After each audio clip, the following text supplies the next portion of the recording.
باوێکەی نێژوێ دەنێ و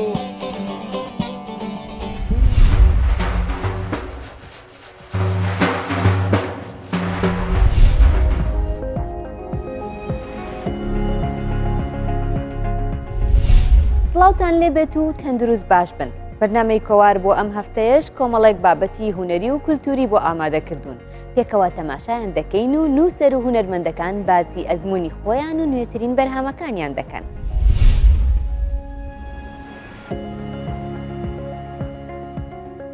لەژێر دروشمی پیرۆزی کتێب کۆمان دەکاتەوە مومتاز حەیدەری نووسەر و ڕۆژنامەنووسی دێرین لە ڕێگەی بڵاوکردنەوەی زنجیرە کتێبی شەشدانەیی کەڤەرێکی کولتوری نەتەوەیی نیشتیمانی سیاسی و نمونەیی کردووە. ئەم کتێبە لە ماوەی پێشوودا بڵاو کرایەوە و ئێستا ڕوونکردنەوەی زیاتر بە ئێمە دەبەخشێت. ئەو شەش کتێبە بریتیە بە هەر شەش بەرێک لەسەر یەکەوە ئەوەکەی مێژووی با بڵێن 80 ساڵی دوایی جوولانی و ڕزگارخوازی گەلی کوردستان بە کۆتایی چێکان و سەرەتا چێکان کە کۆمەڵی گەنجی کورد لە شاری هەولێر بە تایبەتی لە کوردستانی باشوور بەگشتی مامەکەی کە دێنە سەر وا بڵێن شانۆی تێکۆشانی نەتەوەیی نیشتیمانی ڕۆشنگەری مامەکەی مامەکەی بریتی بینە کۆمەڵ جا ئەوان یەکێک لەوانە ساڵح حەیدەری کە برا گەورەی بینە و ئەوە یەکەم کتێب کە بیرەوەرەکانی خۆتی چۆن یەکەم ڕێکخراوی چەپی مارکسی لە شاری هەولێرێ دروستکراوە یەکەم شانە باز دەکاتن ساڵی 1940 دوای کۆمەڵی ملت لای شتی کۆشم کردن ماسم کرد دێتەوە حزبی شووعی لە کوردستانی حزبی شۆڕش حزبی ڕزگاری کورد کە حزبی شوور گەورە بووە پاشەوەی کە هیوان نامین ئەوان دروست دەبێتە جا کتێبی یەکەمیان ئەو شەش کتێبەکەم ئامادەم کردووە ڕاستەوخۆ یعنی باسی مێژووی ئەو 80 ساڵی دوایی دەکاتن بە تایبەتی سەرەتاکان چۆن جوێنێتەوە تا دەگاتە ئەوەی حزبی شۆڕش و حزب ڕزگاری خوان هەڵداشێنەوە پارتی دیموکراتی کوردستان لەسەر ڕۆشنایی سەر بنەمای ئەو دوو حزبە دروست دەبێتن ڕۆژی 16 ئابی 46 هەتا دوایی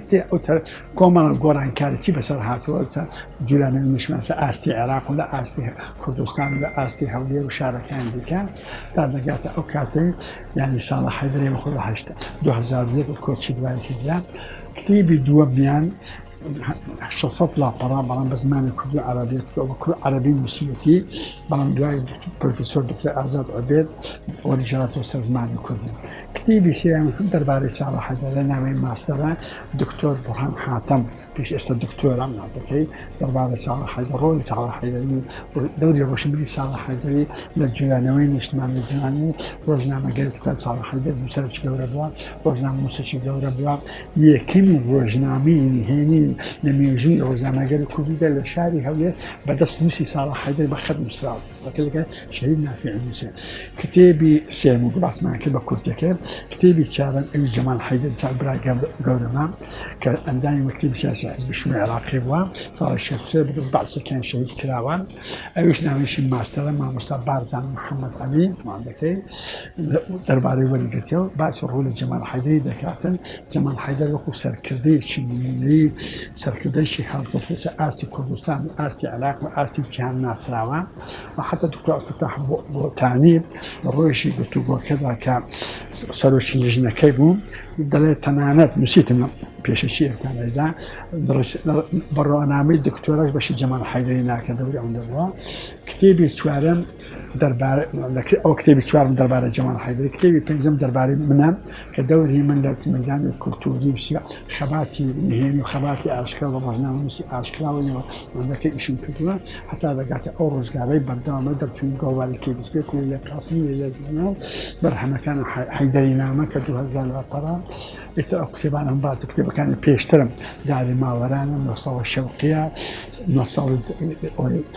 یادی بارزانی کۆنگرەی بارزانی مستەفا بارزانیە کۆنگرەی یادی بارزانی 100 ساڵێتی هەتا دەگاتە دواك پیش وقتا كتاب خلاتی منی که پارک لماج حزیران كتب قاسم شکا کامل او دیاردهشی گوره روی دل کردستان به تایبەتی شاری هەولێر بە پێچەوانەی هەموو ئەو ڕۆژگارەی ئێستا داتە پینی گیانی کۆمەڵاتی جوانی کۆمەڵاتی هەموو خەڵکی هەولێر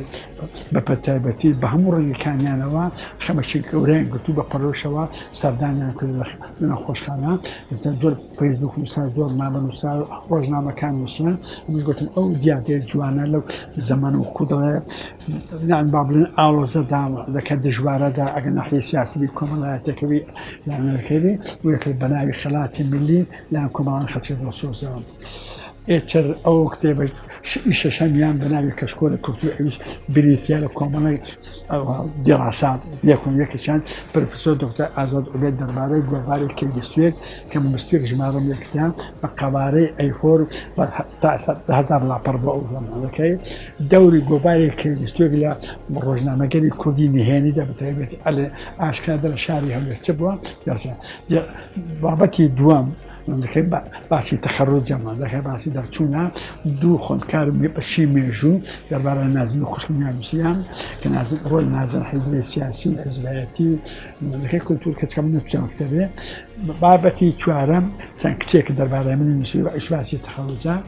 پێنجەم ئەوان کەشتی تر تێدا هەیە دەربار دکتۆر عەزەدی مشتێکم نووسی پاشوی کۆچی دوای کردووە دەربار عەبدوڵڕەحمان بێلاف خاوەنی 20 کتێبە خاوەنی شاعرە کە تا ئێستا 1000 پار دانە شعر کرایەتە گۆرانی عەبدوڵڕەحمان بێلاف مشتێکم نووسیوە ئیتر هەندێک بابەتی کردە ئەوە بەگشتی بە پەلە معنەکەی بەڵام بەلای منەوە بەلای نەکەوە ئەو برادرانەی کە تا ئێستا دەربارەیان نووسی و چرا تەلەڤیزیۆن و چرا ڕۆژنامەکان و چێ لە لەکە سایتەکان دەکەی باسی ئەوە دەکەن کە ئەو شەش کتێبە بەشێکی مێژوو ڕنگدانەوەی بەشێکی مێژوو جوولانەوەی نیشتمن بە ڕازگۆیی بە بوێری بەشتە نووسان و هیوادارم یعنی وەکو دەڵێ کەڵەنی خۆی لە کتێبخانە کوردی بە شانازی بە گەورە ببیتەوە و ڕۆژنامە نووسەکان و سیاسەکان ئەوانە دەکە یەکەم کتێبیشە لە مێژووی کورددا من هاتوومە 350 کەسایەتی کوردم داناوە کە ئەوانە لە ئەحمەدی خانی وەمان دەکە لە شەڕخانی بەدلیسیەوە ئەویان کردنسی پێدەران بناغەی کولتور و کوردی و کوردایەتی و ئاڵەکەدران ناوە 350 تا ئێستا هیچ ئەوە بە ناوی فەرهەنگی نەبرام 350 تا لە هەموو ڕەنگەکانەوە.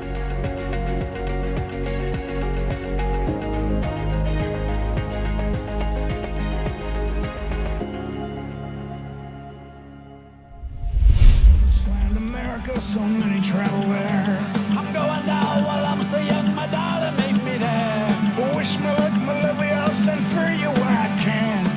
لەسەر یاریگای تیپی ڕێد سۆکس و لە ڕێگەی کۆنسرتێکی میوزیکی ئۆنلاینەوە کە بۆ بروس سپرینگز سازکرابوو کۆمەک و یارمەتی بۆ نەخۆشانی کۆرۆنا لە بۆستن کۆکرایەوە. هەوادارانی گۆرانی بێژەکە و تیپی ڕێد سۆکس لە ماڵەکانیانەوە و لە کەرەنتینە دڵخۆش بوون.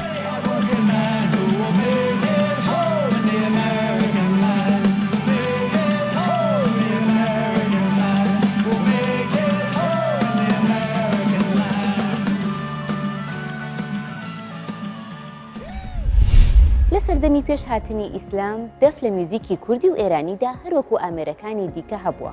بەڵام بە هاتنی ئیسلام براوەتە خانەقا و تەکیەکانی کوردستان بە جۆرێک کە بووە بە بەشێک لە زیکر و سەما و سروتە دەروێشانەی کە لە تەکیە و خانەقاکانی کوردستاندا کردویانە. کاوار ڕەجەب میوزیکژنێکی گەنجی دهۆکیە و دەفژنێکی بەتوانایە زیاتر لە 7 ساڵە بە دەفەکەی و دەنگە زوڵاڵەکەی گۆرانی و لاوکی کوردی و فۆلکلۆر دەچڕێت. کاوار دەڵێت ئەگەر دەفەکەم لەگەڵ نەبێت وەک ئەوە وایە پارچەیەک لە جەستەم کەم بوو بێتەوە. با بەیەکەوە گوێ لە کاوار و دەفەکەی بگرین.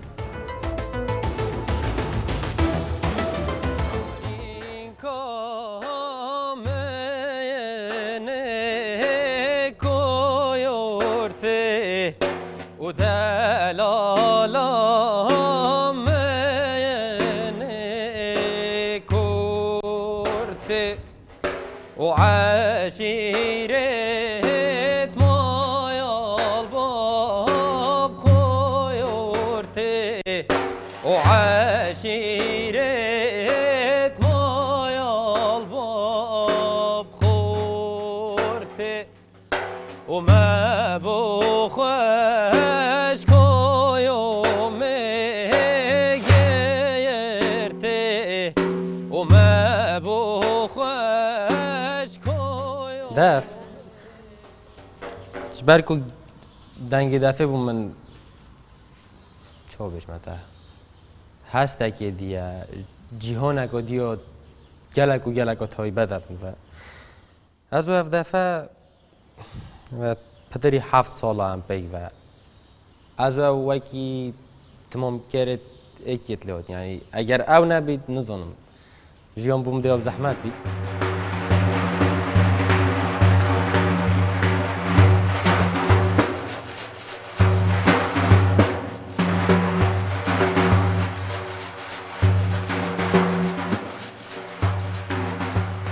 استران فلکلورید بیشین هست که این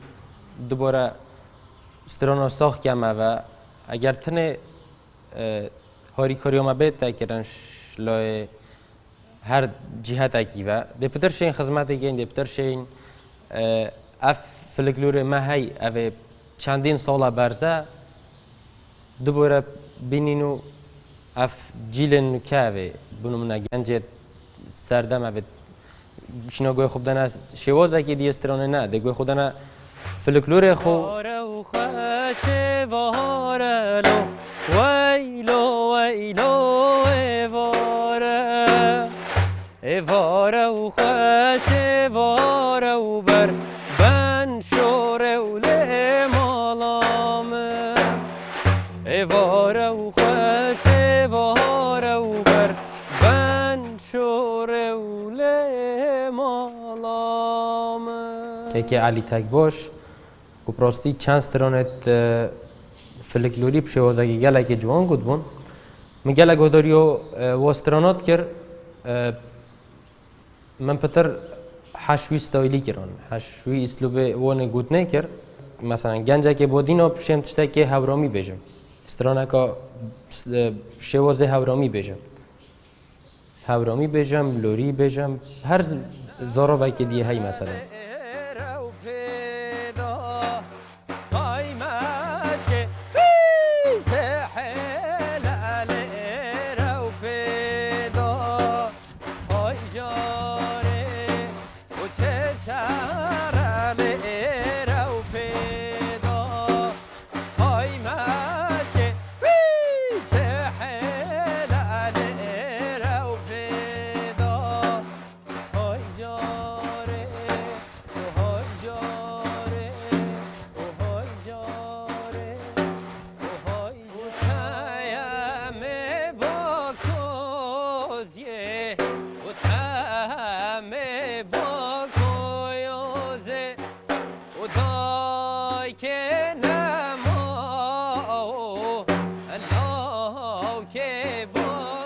بونم نشاره تیاریا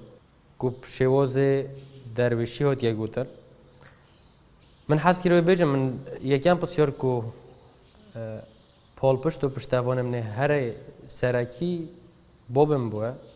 دما من بسیار جگری من کلمات استرانه اینا میگویی اوه کلمات ناس هست کم تو بوم بیچی که صحبت جه چیه چیروک جه چیه گود اوه تو نشی بیش اصلا که اوه بیچم بونم نده تیاریش من آزم داشت من تو رب که حدث اگه چه بو یا گف ندرسته بس همان دم داشتی اگر وی وقتی ده از بیجم بید گلک برینو جارا کدی کوی ورن آف میرا اوی کمر پشت برقیله هزای کمر پشت برقیله اکی جودنای کۆرۆنا بۆ نووسەران تەنیا بوارێک نەبووە بۆ خوێندنەوەی کتێبی زیاتر بەڵکو بۆ چیرۆکنووسێکی وەکو سابیر ڕەشید ڕەخساندنی بوارێکی زیاتر بووە بۆ بیرکردنەوە و دنیابینیەکی نوێ بۆ ژیان و مەرگ و نووسین سابیر ڕەشید دەڵێت کۆرۆنا چەندین دیمەن و حاڵەتی لا دروست کردووم کە ڕۆژێک دێت دەیکەمە هەوێنی ڕۆمانێکی نوێ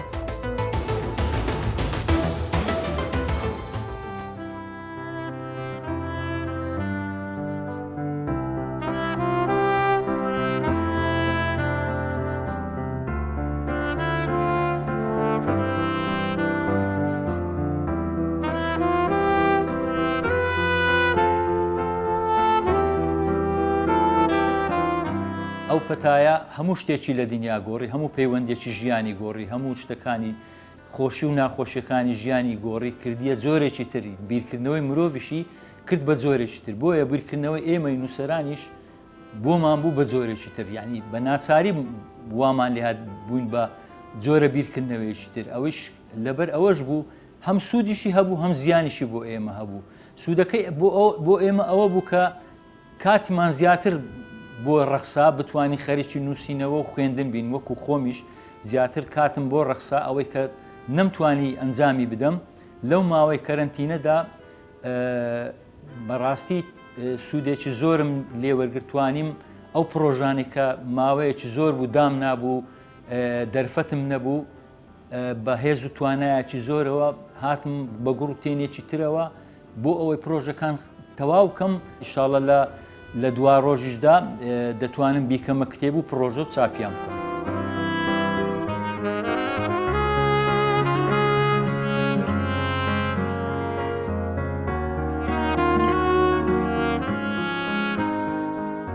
پەیوەندیم بە دنیای چیرۆک و ڕۆمانەوە هەیە زیاتر. وەکو بابەتی ئەدەبیش ڕۆمان زیاتر دەخوێنمەوە، کتێبی فەلسەفی دەخوێنمەوە، کتێبی ئەدەبی دەخوێنمەوە، بەڵام ئەو ماوەیە زیاتر خومدا بۆ کتێبی چیرۆک و ڕۆمان. ژمارەیەکی زۆری ڕۆمانم خوێندەوە، ژمارەی زۆری کتێبە چیرۆکم خوێندەوە. لەگەڵ ئەوەش چەند لێکۆڵینەوەیەکم ئەنجامدا لەبارەی چیرۆک و ڕۆمانی دنیا بۆ ئەوی بیکەم بە کتێبێک بۆ خوێنەران و ئەوە قوتابیانی زانکۆ کە سوودی لێوەگرن لە دوا ڕۆژ دەبیکەمە کتێبێکی منهەجی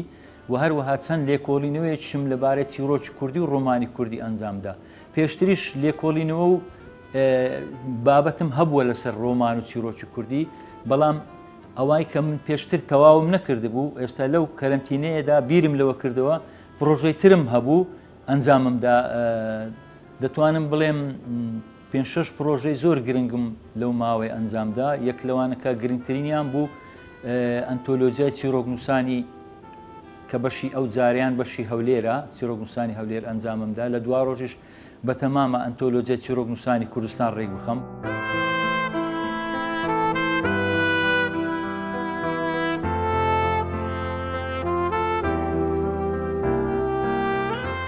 دەتوانین یعنی سوود لە هەموو دەرفەتەکانی ژیانی خۆماوەگرین، هەموو شتە ساکارەکان کە ئێمە بە شتێکی کەمی لەوانەیە تەماشا بکەین دەکرێت ئەمە بیقۆزینەوە بە شتی گەورەتری وەگرین. بۆیە من یعنی لە ڕاستە خۆمەوەش یعنی کە هەندێک جار ڕۆمان دەنووسم، یعنی ئێستا چەند ڕۆمانێکم هەیە، هەر لەو کەرەنتینێدا ڕۆمانێکی تریشم ئێستا نووسیە و دەستنووسە، یعنی تەماشای دنیابینی خۆم دەکەم، یعنی بە شێوەیەکی تر دەمەوێت وەکو ڕۆمانووسەکانی دنیا بیر بکەم و وەکو ئەوان بنووسم. بۆیە بەڕێی من یعنی جیاوازیەکە لەوەی نییە کە ڕۆمانی دنیا زۆر پێشکەوتووە یان ڕۆمانی کوردی بە پاشکەوتووە، نەخێر، بەڵکو ئێمەش شتی باشمان هەیە، ئەوانی شتی باشیان هەیە، بەڵام دەوەستێتە سەر شێوە و جۆری بیرکردنەوەی نووسەرەکە خۆی.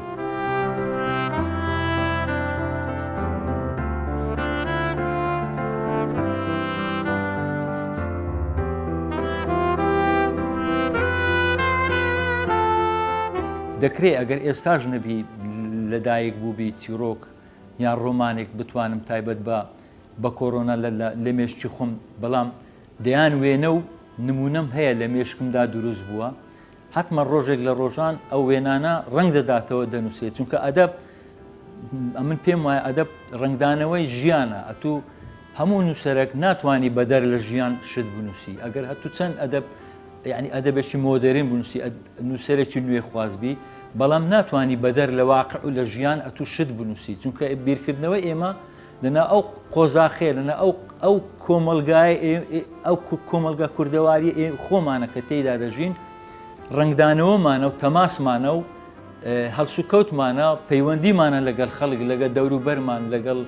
ناوەوەی خۆمان، لەگەڵ ماڵەوە، لەگەڵ دەرەوە، لەگەڵ برادەران، لەگەڵ مەسەلە کۆمەلگا، لەگەر هەموو شتەکان.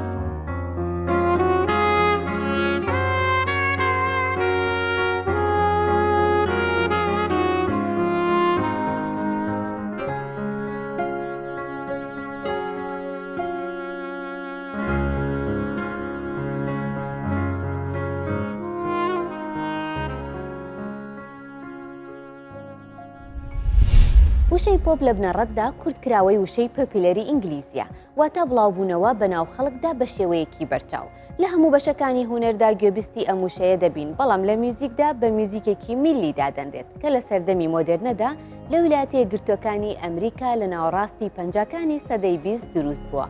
تا کۆتایی شەستەکان ئەم جۆرە میوزیک و گۆرانیە لەگەڵ ڕۆک تێکەڵ بووە بەڵام دوای ئەوە لێکجوودا کراونەتەوە لە ناو کورددا هونەرمەندان بێبەشیان نەکردوین لەم ستایلە تایبەتە و یەکێک لەوانە عەباس ئەحمەدە کە توانیوێتی میوزیکی پۆپ بخاتە خزمەتی کولتوری کوردی و بەدەنگە خۆشەکەی و بە شێوازی مۆدرن و میوزیکی نوێ گزارش لە وڵات و نیشتیمان و غەریبی دەکات.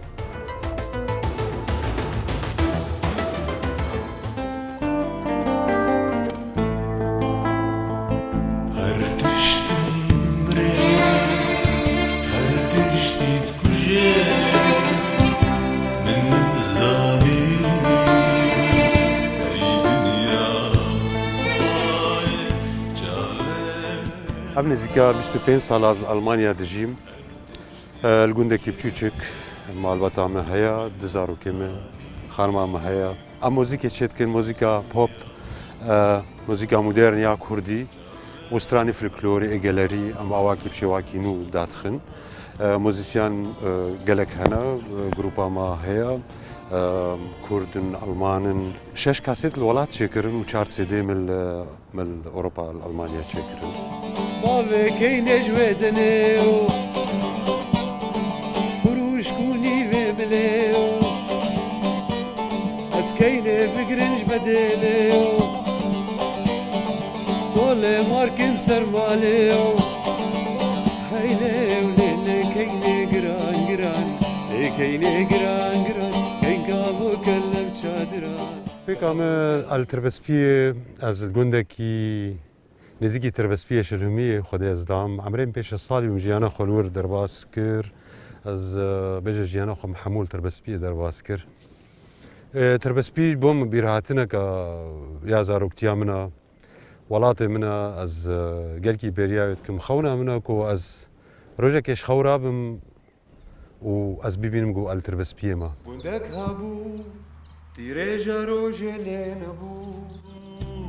گوندەک هەبوو تیرێژە ڕۆژێ لێ نەبوو ئێشەک مەزن ئێشەک مەزن بیرهاتنێ خۆی وڵات vegirênim li vê derê ev cihê min e wa bîrhatinên zaroktî wa bîrhatinên hunerî wa bîrhatinên hevala gelek kesên ezîz ê got ji nav me bar kirin em wa bîr tênin بخير وبير وخلات كربوكينا لديجيتا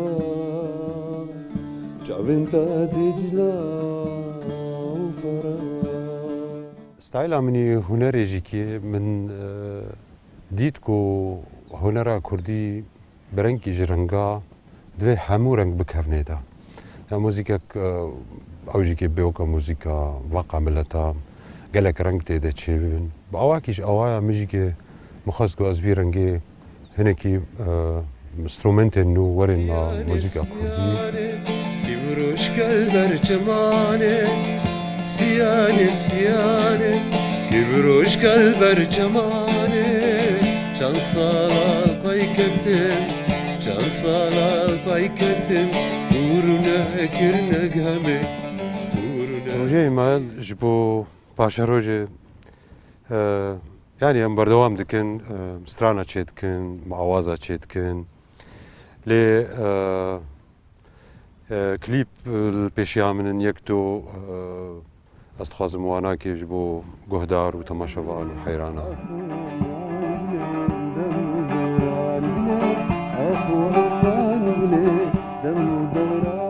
yanî em jîkê wekû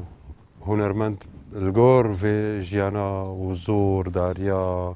jiyanê ya dijî hunerê sekinê yanî ya jî jiyanê ya jî hunera em jîkê li ber xwe didin û çi tiştê em karibin em ê zêdeyî em bixwazin zêde bikin ji bo strana Kurdî em ê bikin روشا ما أفا أمولونا جبرك ولات منينا دزجه ما نارونشتينا ونرجع نارونه وأمي ترتو بلا ببن دلالي هاي هاي شغرشي بور برداي تازجريان دنياي خان منووسری جیهانی نادین گۆردیمیر دەڵێت لەو باوەڕەدام هیچ ڕێگەیەکی تێگەیشتن نەبێت بۆ مرۆڤایەتی تەنها لە ڕێگەی هونەرەوە نەبێت. بڕگە و بابەتەکانی ئەم هەفتەی کۆوارمان پێشکەشکردن هەفتەی داهاتوو بە هەگبەیەکی پڕ لە ڕنگ و میوزیک و کتێبەوە دەینەوەلاتان هەر بمێنن بە خێر خۆش.